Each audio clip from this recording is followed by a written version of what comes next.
네, 국민의힘 전당대회가 두 달 앞으로 다가왔습니다. 전국 이슈를 짚어보는 정치큐. 오늘은 박수영 국민의힘 의원, 박상혁 더불어민주당 의원과 함께 전국 진단해 보겠습니다. 두 분 어서 오십시오. 네, 안녕하십니까. 먼저 국민의힘 전당대회 최대 이슈, 나경원 변수가 떠오르고 있습니다. 정책을 두고 나경원 부위원장이 빚을 탕감해주는 출산시에 빚을 탕감해주는 내용의 출산 장려책을 언급한 이후에 또 대통령실도 강도 높게 비판을 했는데 어떻게 보십니까?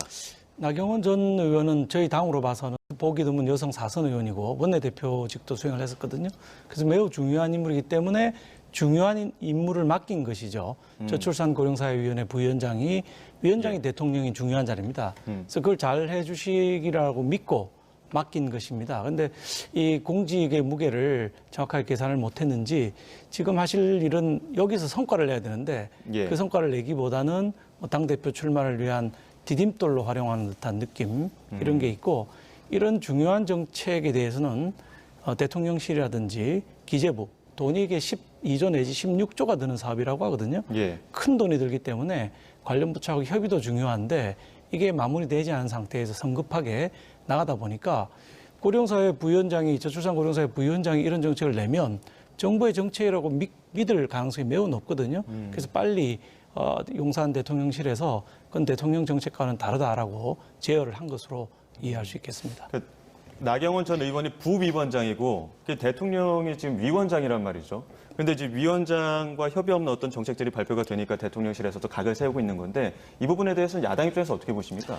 그러니까 한마디로 말해서 저는 이게 결국은 나경원 지금 전 의원 보고 전당대회에 출마하지 말라는 뜻 아니겠습니까? 네, 전당대회 출마하지 말라는 메시지를 누구나 알고 있다 이런 말씀해 주셨는데 박수영 의원님 SNS에 글 올리셨잖아요. 네, 나경원 전 의원 말씀하시는 겁니까? 나경원 의원도 있고 다른 분들도 지지율 조금 높다고 이제 대통령님에 대해서 비난하고 반대되는 입장을 강하게 표현하시는 분들이 계신데 저는 이게 우리 당원들한테는 굉장히 아픈 부분인 것이 저희가 기억하고 있거든요. 전 이준석 당대표 있을 때에 대통령이라든지 우리 후보들에 대해서 반대를 하고 내부적으로 총질을 하는 이런 것들 때문에 우리 당이 분열되고 지지율이 떨어져서 대선을 겨우 이기게 됐던 것이거든요.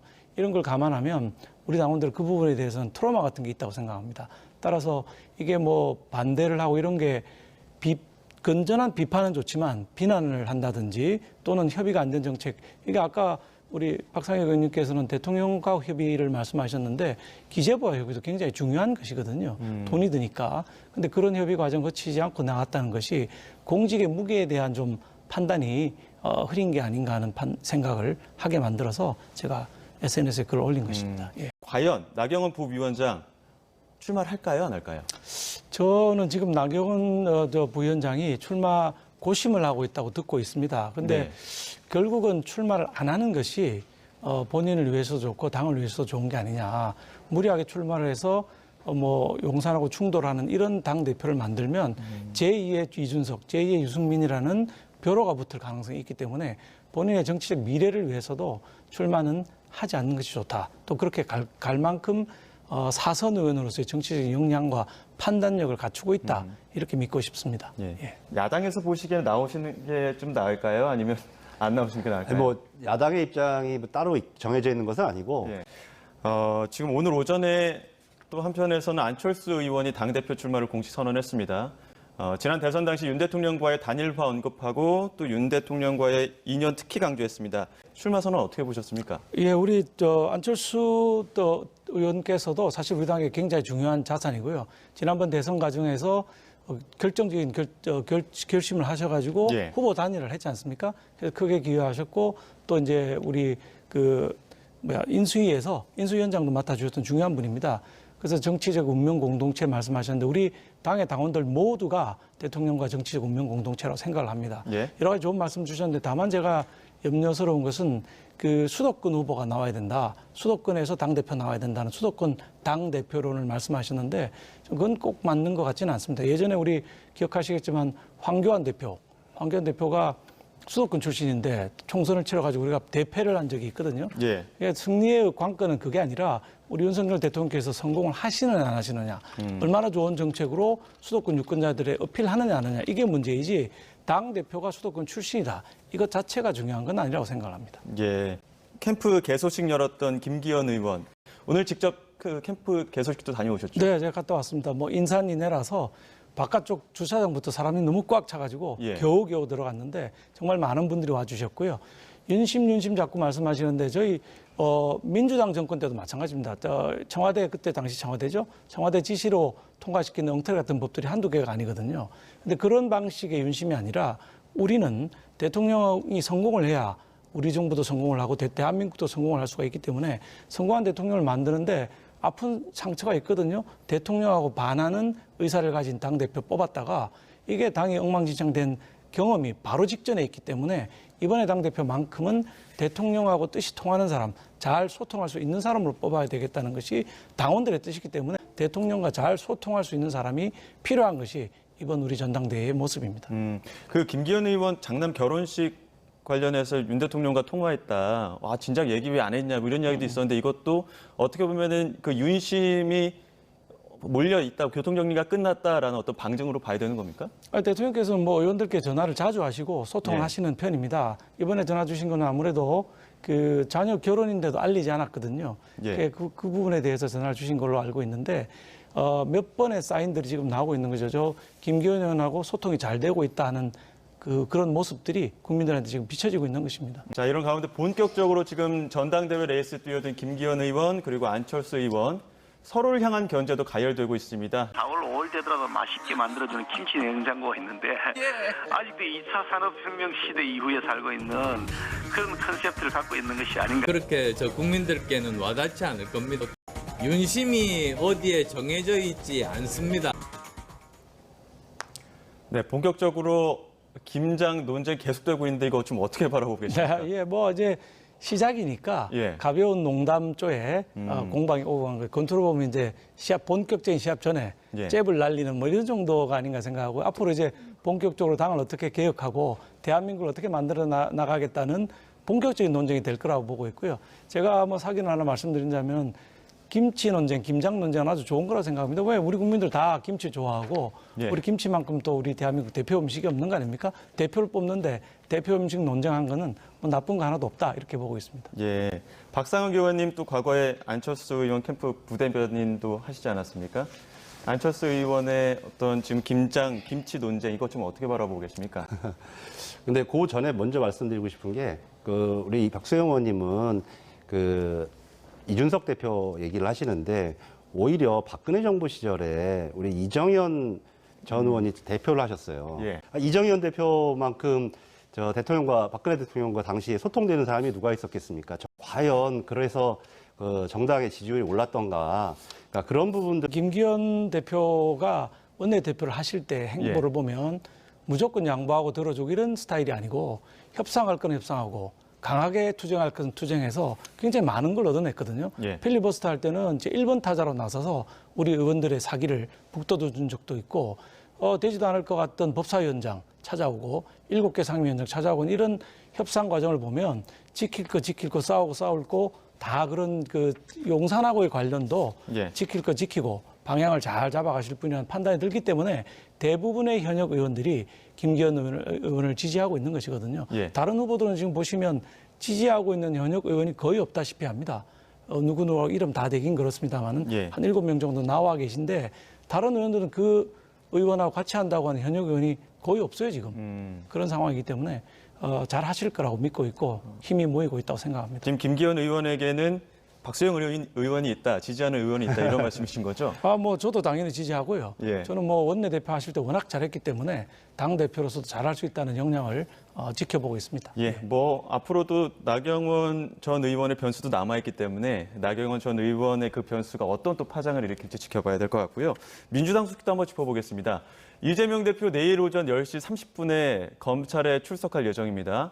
무엇보다 지금 이 포토라인에서 어떤 메시지를 낼지가 가장 큰 관심사인데 어제는 일정을 비우고 이 부분과 관련해서 좀 이재명 대표도 준비를 한 걸로 알려지고 있는데 당내에서 어떻게 좀 정리된 메시지가 있습니까?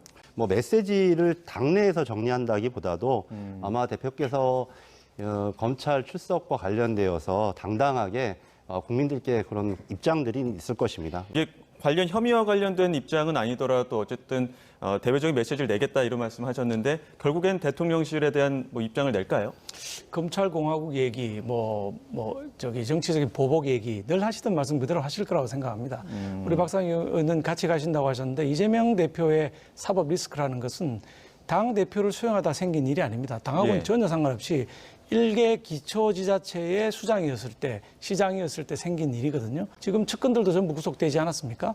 거기에 온 당이 다 움직여서 나가는 모습이 국민들이 어떻게 보실지 의심이 되고 있습니다. 예. 같이 나가는 거에 대해서는 당 차원의 뭐 정해진 입장은 없던데. 그런 입장은 없습니다. 그런데 저는 이심전심으로 그런 부분들을 함께 저는 하리라 생각을 하고 있습니다. 예. 이거는 무혐의 났다는 것보다 성남지청장이 사건을 덮었던 거를 성남지청의 차장검사가 이래서는 안 된다고 사표까지 냈던 사건이거든요.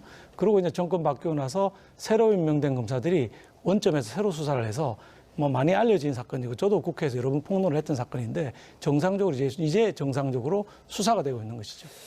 자, 내일 그 검찰 조사 앞두고 지금 오늘 민주당 최고위에서 이재명 대표는 관련 발언을 자제했는데 최고위원들이 강한 발언을 이어갔습니다. 박수영 의원님, 검찰에 대한 비판 이어갈 것이다 말씀하셨는데 내일 이재명 대표가 내놓을 메시지의 예고편이다 이렇게 봐도 되겠습니까? 당연하죠. 저는 그런 얘기들 계속 할 거라고 생각을 합니다. 다만 이제 방금 박찬대 최고위원이 말씀하신 것처럼 우려먹기에 불과한 건지 여부를 당당하게 나가서 혼자 당당하게 나가서 수사를 제대로 받아와야 되는데 그런 수사받기도 전에 정치적인 보복이다, 검찰공화국이다 이런 수사로 덮어버리려고 하는 건 문제가 있다고 봅니다. 이왕 가시는 거니까 제대로 수사받고 오시기를 기대합니다. 예. 최고위 그 입장 봤을 때는 어떻게 들으셨습니까?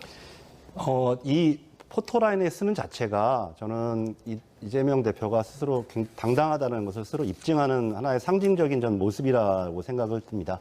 개딸로 불린 지지자들도 내일 성남지청으로 모여라 이런 이야기 메시지를 상당히 내고 있는데 일찍 안 가시면 자리 없을 것 같은데. 여러 지지자들 각계각층의 국민들이 걱정하시는 마음들을 가지고 오시지 않을까 저는 싶고요. 내일 아마도 그런 좀 당의 단결된 좀 모습을 보여주지 않을까 그런 생각도 듭니다.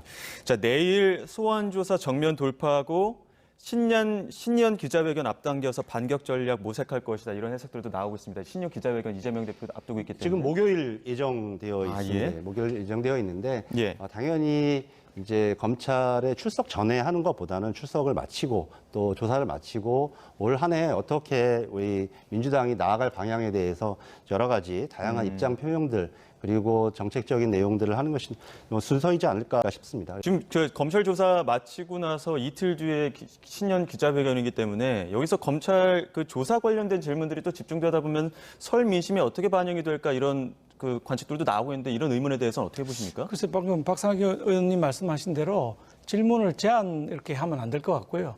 당연히 국민들과 기자들, 언론사에서는 검찰 소환, 사법 리스크에 관한 질문이 가장 많을 거라고 생각합니다.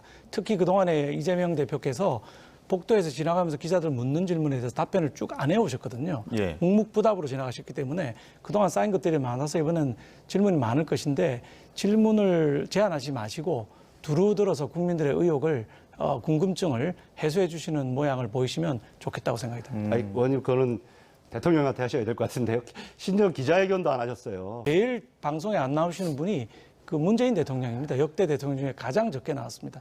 1년에 한 번, 두 번 이 정도밖에 안 나오셨으니까. 1월 임시국회 어떻게 되는 건지 좀 두 분한테 여쭤봐야 될 것 같습니다. 지금 문은 열어놨는데 계속 일은 못하고 있어요. 어떻게? 그렇습니다. 무임기를 이유로 한다는데 사실은 이런 무임기 같은 국방에 관련된 문제를 본회의에서 질의하겠다.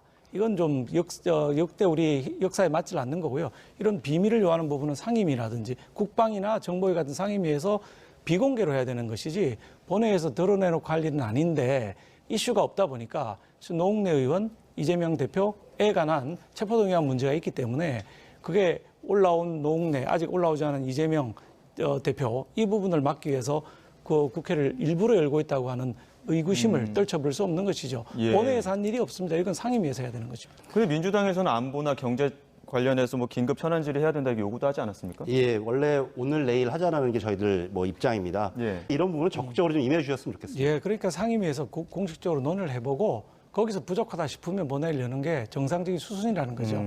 지금 두 분의 이견만큼이나 지금 국회에서 임시국회에서 여전히 문은 열어놓지만 아직까지는 개점 휴업 상태인 거를 또 볼 수 있었습니다. 지금까지 박수영 국민의힘 의원 그리고 박상혁 더불어민주당 의원과 함께했습니다. 오늘 말씀 고맙습니다. 네, 감사합니다. 감사합니다.